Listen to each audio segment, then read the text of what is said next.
स्थानीय निर्वाचन में वहाँ ग्राम प्रधान के लिए चुनाव नहीं हुआ है, बल्कि बनारस नगर निगम के लिए पार्षद चुना गया है। अर्थात प्रेमचंद जिस गांव में रहकर भारतीय समाज को देख रहे थे, भारतीय समाज के लिए लिख रहे थे, वो गांव तो गांव नहीं रहा। लेकिन प्रेमचंद के यहाँ जो प्रश्न है वो 2023 में 21वीं शताब्दी के इस आधुनिक भारतीय समाज में उसी तरह चीख रहा है, वो समस्याएं उसी तरह चिल्ला रही है। मुंशी प्रेमचंद बस साहित्यिक संदर्भ में महत्वपूर्ण नहीं है, बल्कि उनकी साहित्यिक रचना ऐतिहासिक है, प्रेरक है और आधुनिक भारतीय समाज के विकास के दृष्टिकोण से अत्यंत महत्वपूर्ण है। आधुनिक भारत की सबसे बड़ी घटना है स्वतंत्रता संग्राम। और मुंशी प्रेमचंद का जीवन काल 1880 से 1936 ऐसा दौर है जब भारतीय स्वतंत्रता संग्राम अपना विराट स्वरूप ग्रहण कर रहा था। यह बंगभंग आंदोलन, रोलेट एक्ट का विरोध, जालियांवाला बाग हत्याकांड, खेड़ा आंदोलन, नमक सत्याग्रह, चंपारण सत्याग्रह, संज्ञावज्ञा, सहयोग आंदोलन का दौर है। और यही वो समय है जिस समय भारतीय समाज में नवीन आधुनिक चेतना आ रही थी। और इसमें किसी एक क्षेत्र के कुछ साहित्यकारों का योगदान नहीं है, बल्कि तमाम भारतीय भाषाओं के साहित्यकार का इसमें योगदान है। जो काम राजनीतिक समर में मदन मोहन मालवीय जी, गांधी, तिलक, नेहरू और इनके जैसे तमाम भगत सिंह, सुभाष चंद्र बोस काम कर रहे थे राजनीतिक समर में, वही साहित्यिक समर में अपनी लेखनी के माध्यम से साहित्यकार कर रहे थे। जो काम मलयालम में चंद्रा मेनन कर रहे थे, बंगला में रविंद्रनाथ, शरद चंद्र, बंकिम चंद्र कर रहे थे, जो काम कन्नड़ में कुम्बेटू कर रहे थे, जो काम तमिल क्षेत्र में सुब्रमण्य भारती कर रहे थे, वही समाज के लिए चेतना की जागृति का काम उर्दू और हिंदी के पाठकों के लिए मुंशी प्रेमचंद कर रहे थे। मुंशी प्रेमचंद रूढ़ी को तोड़ने के लिए इतने जिद्दी थे कि हम इन्हें हरिशंकर परसाई के शब्दों में देखिए तो हरिशंकर परसाई कहते हैं कि चलने से तो जूता घिसता है, टूटता नहीं। तुम्हारा जूता टूट कैसे गया? लगता है किसी सख्त चीज पर लगातार ठोकर मारते आए हो, जो सदियों से परत दर परत जम गई।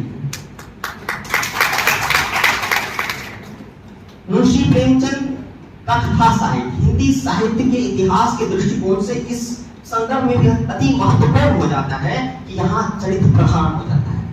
इनके पात्र मुख्य होकर अपनी बातें करता है और यह पूरा काल्पनिक नहीं है, बल्कि ये कठोर सत्य और वास्तविकताओं से युक्त है।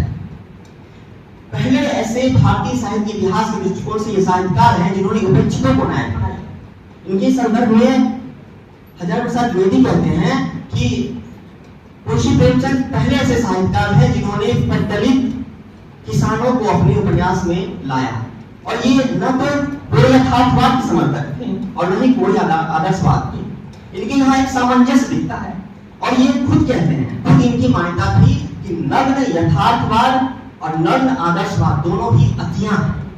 नग्न यथार्थवाद प्लेटफॉर्म के लिए फतवा जारी करवाएगा, तो नग्न आदर्शवाद प्लेटफॉर्म के लिए फतवा जारी कराएगा, तो नग्न यथार्थवाद पुलिस कस्टडी में रिपोर्ट पढ़ाएगा। और ये चीज हम देखते हैं। अभी विधाता सर कह रहे थे कि हिंदी अकादमिया में ये बड़ा प्रश्न है कि प्रेमचंद दलित विमर्श के लेखक है या नहीं। सर कल मैं यूनिवर्सिटी ऑफ मैनोसेटा का रिसर्च पेपर पढ़ रहा था। डरहम नाम के वहाँ के स्कॉलर हैं जो वहाँ के अमेरिका के आलोचना काम करते हैं, उन्होंने लिखा है और जो मुझे हिंदी अकादमिया के लिए बहुत ही मार्ग व्यंग लगा।